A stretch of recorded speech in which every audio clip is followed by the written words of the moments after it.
This episode of Fermented Adventure the Podcast is sponsored by Brewskits, handcrafted dog treats made from spent beer grains, oats, barley, and rye. No chemical preservatives, a great source of fiber, and packed with protein. Visit brewskits.com to see the full selection of treats for your dog and your cat. Receive 15% off, no minimum purchase on your first order by typing in lowercase FA 2024 at checkout. Cheers!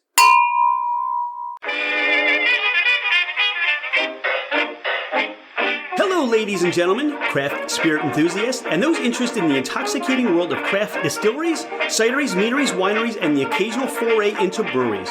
It's Rich Shane, and welcome to Fermented Adventure, the podcast, where we bring you the fascinating people that are making the mash, fermenting, distilling, bottling, pouring, and delivering to you some of the finest libations in the world. Before we get started, here are a few housekeeping items. Thank you for bringing the podcast into wherever you are and whatever you're doing. We truly are grateful that you have chosen to listen and make us part of your day. It would mean the world to us if you left a 5-star review. This helps us climb in the rankings, and it makes it easier for others to find us. Don't hesitate to leave us your comments as well. If the podcast didn't meet your expectations, tell us why. We're always striving to improve. You can find us at fermentedadventure.com. We are on Instagram and Facebook as Fermented Adventure. Email us at fermentedadventure@gmail.com. All right, FA Nation, let's meet our guest. She's Camylle Coley. I'm Rich Shane, and this is Fermented Adventure, the podcast. Camylle, welcome to the podcast. Oh, thank you so much for having me. Well, we get to talk Siwani Spirits today, and there is so much about what you do and how you produce this amazing spirit. We tried this at the Drink, Eat, Relax event, the Das Best Oktoberfest in the Maryland Fairgrounds, and Dawn and I left raving about Siwani Spirits. So I'm so glad you're here to tell us, how did Siwani Spirits get started? Yeah, Siwani is kind of a brainchild that was produced over an evolution of different ideas. So I originally started really wanting to create a restaurant around Gullah and GeeChee culture. And if you're not familiar with the Gullah GeeChee people, they come from the Carolinas, Georgia, and Florida. And these folks were basically some of the early enslaved peoples that really established the colonial economy through Carolina gold rice. And so I had been sort of researching and studying the culture, learning about my own connection to it, finding out that I am a GeeChee descendant from my grandfather on my dad's side, and also learning more and more about whiskey and being exposed to rice whiskeys. And with learning about Carolina gold rice and learning more about rice whiskey, I thought, what if there was a rice spirit made from Carolina gold rice? I'm telling you, just from the way you described your interim experience into this becomes such a fascinating tale, because I'm sure as you learn more, it becomes more exciting for you. Like you said, you now have a connection to the culture. Is there some place where your family personally or somewhere along the line had a history of distilling? And did they use this Carolina-based rice? So it's interesting. I have a history of distilling on both sides of my family, my mother's side and my father's side. As a result of kind of learning more about Siwani and learning more about what I wanted to do with this product and connect it to my family's culture, I started, sitting at the feet of my, elders and listening to stories. I learned that one of my great grandfathers had his own still in his basement right in East Street, DC. And I found out that his mother had her own speakeasy out in the country. And on my father's side, my grandfather who I'm connected, as I mentioned, with Gullah GeeChee heritage. I learned that he made spirits from berries, a lot of blackberry spirits on his side. So yeah, that actually, as it turns out, it really is in my history to be creating spirits. I will say though, haven't found anything connecting us directly to making spirits from Carolina gold rice. So I guess that comes from my generation. How did you start to develop this recipe for creating Siwani spirits? Yeah, it was really important to me to use an American style fermentation and distillation process. Rice spirits are often, um, tied to Asian cultures and Asian fermentation and distillation processes, namely using koji. But I really wanted to, because this is an American story, really use American style recipes. So this is actually a whiskey recipe, a bourbon recipe, but instead of corn and wheat, we're using rice. So is the mash bill 100% rice? Is there barley in there anywhere? Is there any other grain that finds its way into the spirit build? Yeah, so what's really cool is that this is 100% Carolina gold rice. And we've been able to create something that is really pretty nuanced and complex for something that only has one grain making up its mash bill. I can share, as I said, between Dawn and I, we raved about your spirit and the experience we had because it's really, for us, it's a very unique product like nothing else we've had. We can compare it to certain things. We can compare it on the nose to a white dog or to a white whiskey. Yep. You can compare it, as I opened it, it has characteristics of a sake. Then you mentioned the koji, right? So it's also maybe in a way, a long distance cousin to a shochu. Sure. When you talk to people, how do you explain what the expectations are so that they get a better sense of what's going to be hitting their mouth and their palate, or do you just wait for the surprise? Well, in the beginning, all I could do was wait for the surprise because we really didn't know what to expect as we were kind of doing our early prototypes and experimentation.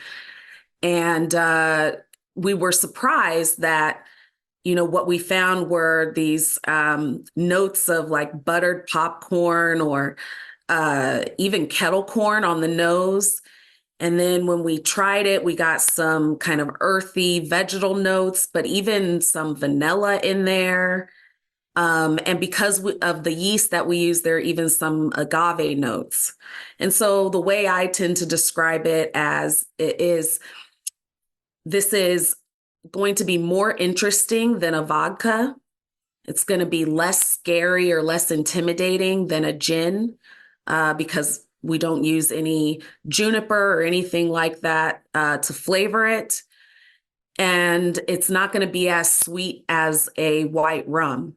So that kind of helps you kind of know where it might fit in those clear spirits. But it also sets you up for an experience that is pretty versatile.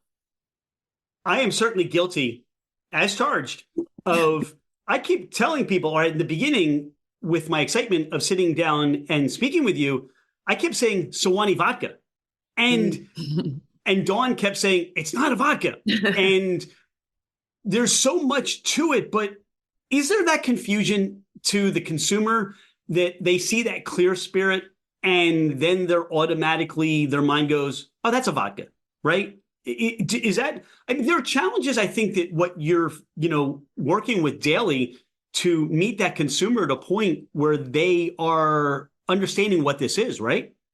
Yeah, there's certainly a lot of consumer education that's been going along with the development of the spirit because it doesn't really live in a specific well-known category like vodka or gin or rum. And that's obviously largely because we don't have a lot of rice-based spirits outside of, the Asian rice spirits. So yeah, it has been a challenge, but I find that people are interested in learning and they're very curious about having a new flavor profile to work with. So we're talking about 100% rice in the build. Talk about, I mean, this is something that's new. You've got a history of distilling in your family. How did you go through and saying, I've got this idea. It comes from this culture. I'd like to make this a full-blown business and start putting Siwani out to the masses? Well, I do have some entrepreneurship in my background as well. And I have worked with small businesses most of my sort of day job career. And so I was not necessarily scared. Maybe I should have been more scared, but I was not necessarily scared of learning what I needed to do to sort of bring this to life.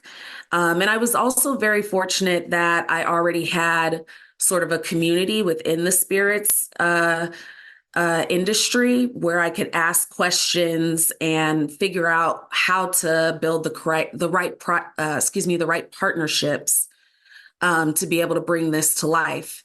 And so as a result, I've been able to work with local distillers to help actually manufacture the product. So I don't have a standalone distillery yet. And I also have been able to work directly with farms in South Carolina that are co-located with Gullah GeeChee people to bring that rice here to distill. When you speak to those farmers and you talk about the heritage and you talk about your desire to educate and provide this product to the masses, what is their response? Because I'm sure many people look at you and say, well, nobody really knows about this, or they probably would get very excited, but try to figure out how they can satisfy your needs as well. Yeah, I mean, the farmers have been, well, so farmers are always looking for ways and looking for people, obviously, to be able to buy what they're growing. And so there's actually been a little bit of a surge right now in interest in Carolina Gold rice, but primarily from a culinary perspective. And so I've generally been met with excitement about the idea of creating more spirits.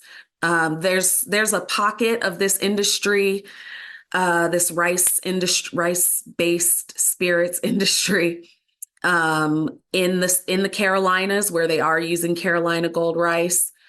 But most of those folks don't actually have a cultural connection to the rice. And so this has been a unique experience that I found most farmers have been really interested in working with me on.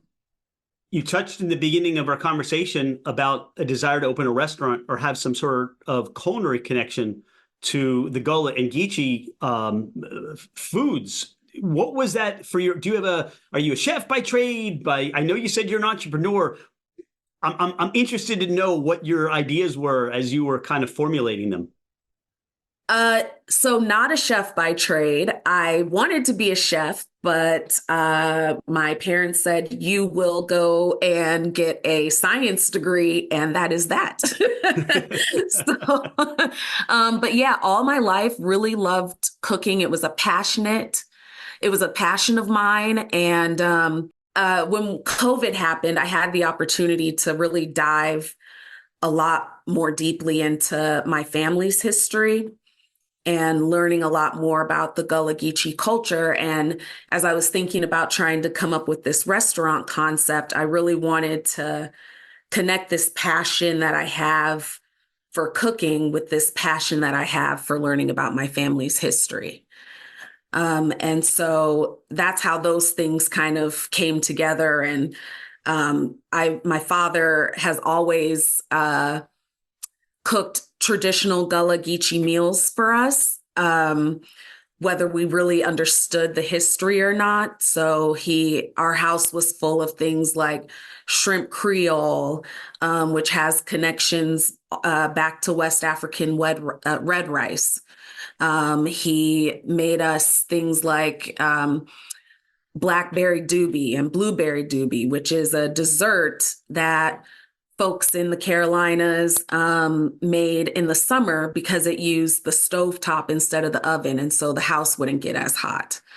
So these kinds of like historical connections to food have always kind of been in me. And I guess I just transferred it also into the development of Siwani. Brewskits, beer, grain, dog bones, brewskits. Your dog will go wild. Brewskits. Beer, grain, dog bones, a healthy alternative for your pup. Brewskits are all natural and made in the USA. Visit brewskit.com. That's BREWSCUID.com.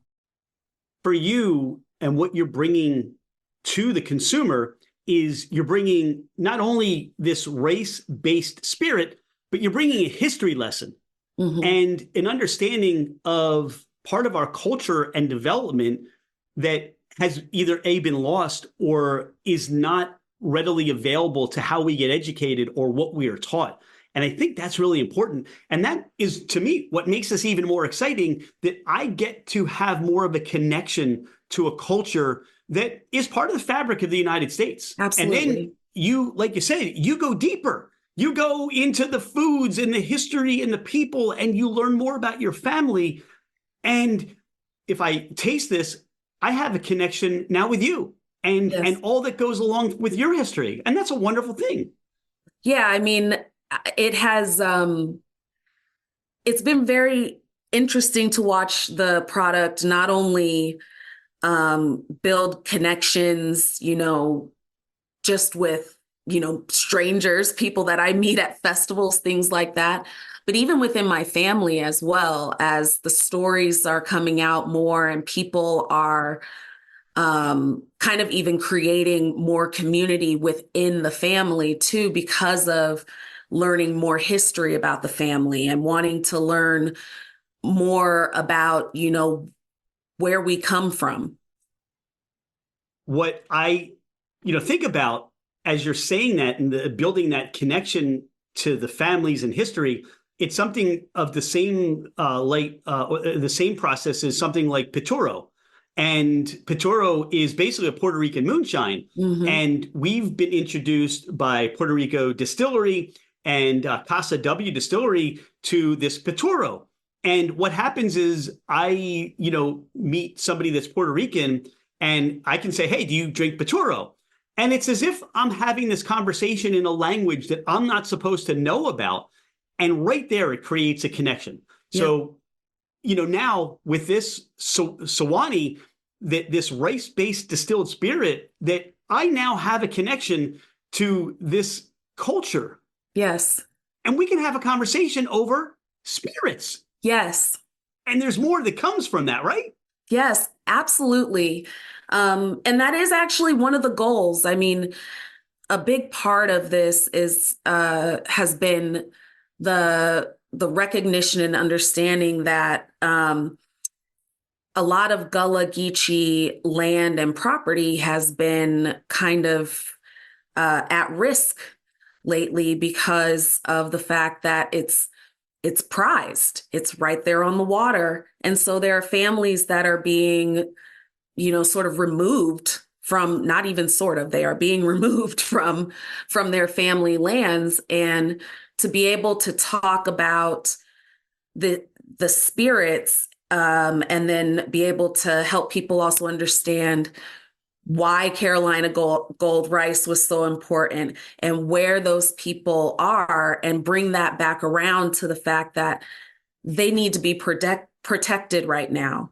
It allows us to have a conversation that is not, bitter or anything like that, but where we can just sit and talk about what we all care about, which is family, which is our culture, which is our heritage, and how meaningful that is.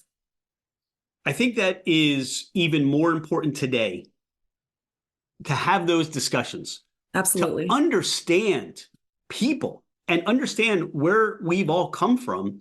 And look, there have been a lot of things that have come out of COVID, many of them not so nice and not so great. Right. And some of the divisiveness that has brought about in our society, but what has come out of, and many stories like yours, where entrepreneurs like you sat down with an idea, just with a thought.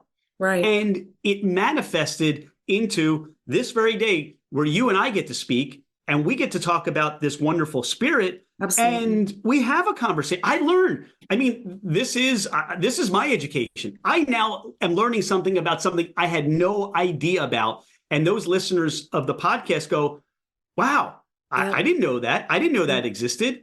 It's almost akin to me. And if you're thinking about the spirits, and this is one of the things I was thinking about, the whole Uncle Nearest story. Yeah. You know, there are these things that went on. And in the truth of the matter, you look at George Washington's distillery in Mount Vernon, many of those distillers and the ones that produced his spirits were slaves, were That's of right. African-American descent or came through enslavement. And they were the ones making it, but their names aren't recorded. That's the right. names aren't there. And then you learn about the spirit, and we can have this, like I said, we can have this wonderful conversation. I can learn. I can go, I want to know more about this culture now. I want to know more, about what you're doing, and where can I enjoy more of it, and all those things. Where can I find these foods that your father's making, or what time should I tell you we'll be over so we can make these Creole dishes? Well, we should have a big dinner.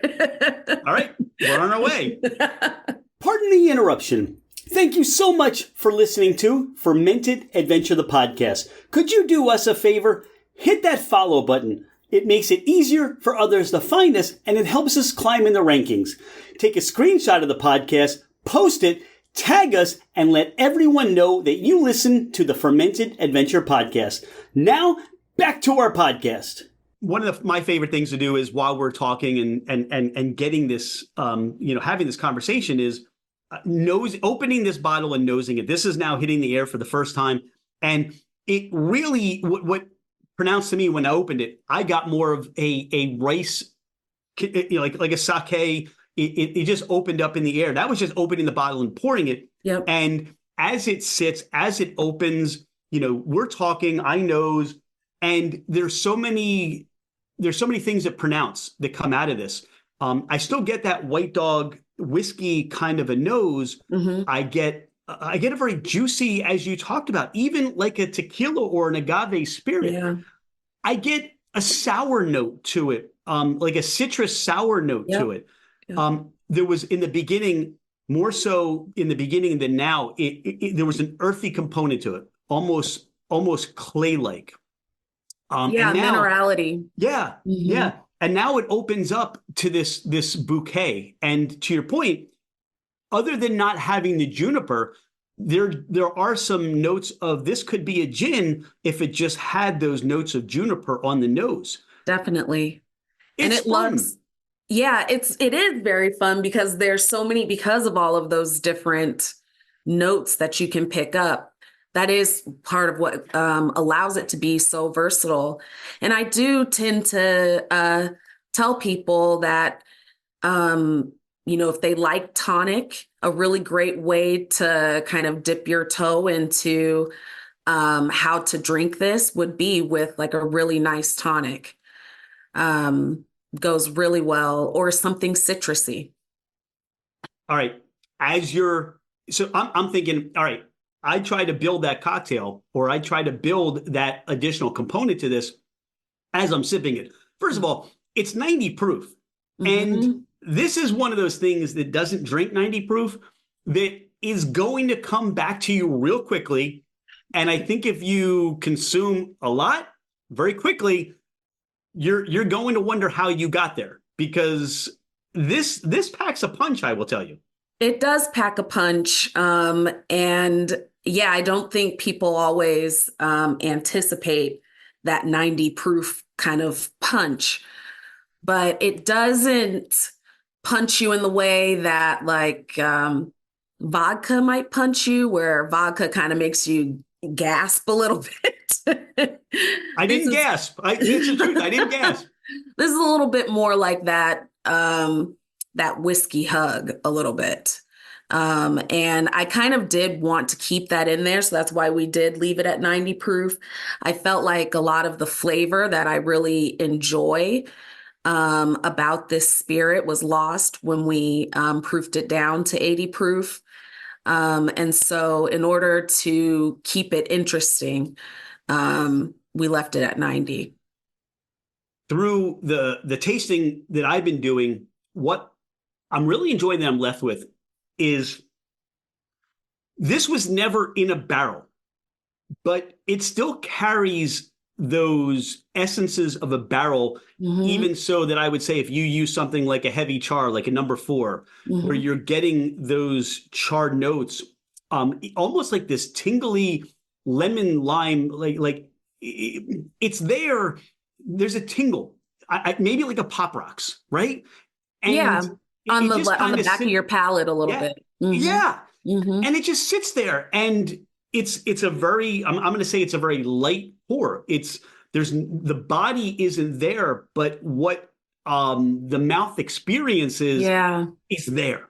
Right. Yeah, you do get some of those notes that remind you of a barrel-aged product, some of the sweetness, some of the astringent notes that you're kind of talking about.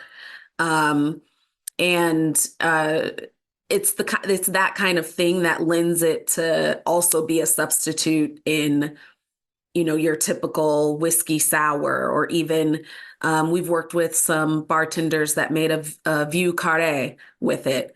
That was fantastic, and it was nice and light compared to a traditional Vieux Carré, but still had the flavor and what makes the Vieux Carré very interesting. If I blind tasted this, meaning that I didn't know, you stuck this in front of me, I didn't know what it was, I'm thinking to myself, if I were to, I'd be, this is what I'd be saying. This is a white dog. This is a white whiskey. Wait, it just turned. It stopped. It's not that anymore. Yeah. And that's why we didn't classify it as a whiskey either, right? Because it's not, it just simply is not. And, similar to the fact that it's not a vodka and it's not a gin, it kind of lives in its own category yet to be named. How did you explain this to the TTB? What was that conversation like? Because I'm sure they are like, well, this is a whiskey. Well, no, it's not. Oh, this is a vodka. No, what was that conversation? It's in the distilled specialty spirit category. Okay. So that's how we explained it to them. And so that's why the recipe is on the bottle, and you see it's distilled from 100% Carolina gold rice. And we intend to maintain, a heavy emphasis on the use of Carolina gold rice as we continue to build out our product line. We anticipate releasing a barrel-aged product, which I'm hoping will be our sort of really, truly signature product. It will be named after my grandfather, Clue. And we intend to make it, very Sea Island focused, but that should be towards the end of this calendar year, or early 2025. In the meantime, so just let us know where we line up for our first samples of that, because I'm thinking as you're explaining this, there are so many ways to take this. You could take this base and infuse it with fruit or citrus. You could do a seasonal release where you're adding botanicals or adding other things to create a whole new flavor profile. You could put it in a barrel. You could put it in a secondary finish. Absolutely. The possibilities are endless. But what you're starting out with is a delicious spirit that is just unlike anything you're going to try. Thank you. I mean, we're very excited. Very excited. Well, you should be. I'm glad we met at the Oktoberfest, and I think you tell me, because I know how I reacted, but what is some of that feedback? What are those aha moments for you, Camylle, that say, you know what? All this time, all this effort, all this research, this has been worth it. Yeah, well, I mean, Oktoberfest was really cool because it was actually our first festival. We're very young as a company, just over a year and a half, or almost a year and a half old. So we're very young. And the amount of sort of rapid real-time feedback was incredible to get. And we got to learn a lot about how people react to the product and view the product. And we heard things like flavors of gooey marshmallow. I think you said that, Rich. We got a lot of vanilla. People found it to be smooth. I know people don't really love that word in the industry, but we took it to mean that sort of what you were saying earlier, very drinkable, and it doesn't hit you, as scarily as something that you might get in another spirit category. And so it was really nice to kind of get that kind of feedback, but then also have the interaction and being able to tell our story to a lot of people, get people interested in what Carolina Gold is as a product, what the Sea Islands are, and the Gullah GeeChee people. And just really being able to interact one-on-one with people has been really, really great for us and really fun. Well, you mentioned you're a still fairly young company. How do people find these bottles with this wonderful spirit in it? So we are still working on bringing it to the shelves. But we recently have entered into distribution in Oregon, which may sound crazy since we are based in Maryland, and this is a South Carolina, Georgia, Florida kind of product. But actually, I have a significant history in Oregon. I grew up there, and I've got my dear friends acting as unofficial brand ambassadors out there and working with a wonderful restaurant named Epilogue Kitchen, was able to find a distributor out there, actually, and we're going to be getting started very soon. So it would be available at any retailer in Oregon within the next few months. And then subsequently, well, really not subsequently, in tandem, we are working on Maryland distribution. All right, so we got to come to Maryland. Do you do any direct-to-consumer shipping just yet? Is that in the works? That is in the works. It's not available yet. Again, because we're so young, we are kind of we're in that stage of bringing it to the shelves for people. Are there places like what we experienced? Are there opportunities that you're going to be featuring tasting and just Yes. doing those sales direct to the consumer?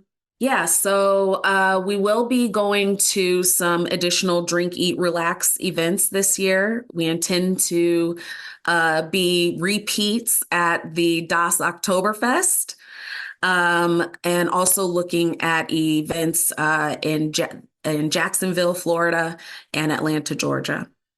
All right, you're bringing it all. You're coming with the fury, aren't you? I mean, look, I find what's going to happen is, first of all, you're such a delight to speak with, because just the information that I get to learn, and look, it's your brand, but the way you just bring it to the consumer. I mean, that was also part of coming to where we found you, and the interaction, the conversation. And look, it doesn't hurt by the fact that you get to meet a lot of drunk people too. And you get to see professional drinkers. Oh yeah. Yeah. Okay. Yeah.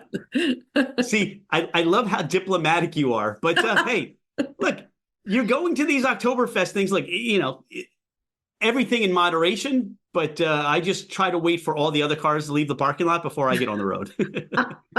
Fair enough.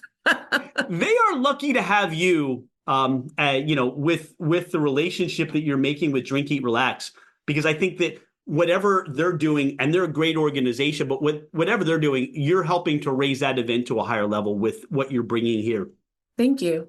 Is there anything we haven't spoken about on the podcast? Anything you want the listeners to know more about you or Siwani? Well, I guess I would just love to tell folks a little bit about who I am.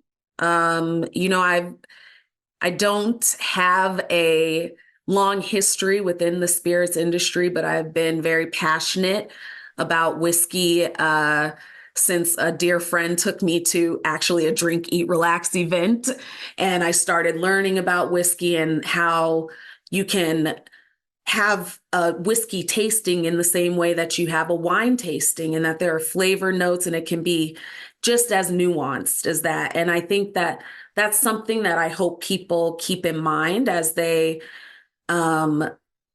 taste our product, that this is a product that is interesting and it has lots of different flavor notes, and you should be excited to pick out what different flavors you can get out of it. And I think some of that comes also from the fact that I have a background in science and I love to experiment. As a result, I won't get into all those details. You mentioned tastings, and I think what would be fun is to find, let's say, 3 whiskeys that you would taste, and then again, blind tasting this, that people, you don't tell them what it is, but you've already had this in mind that this is a whiskey. That I think this is not anything. That's a good idea.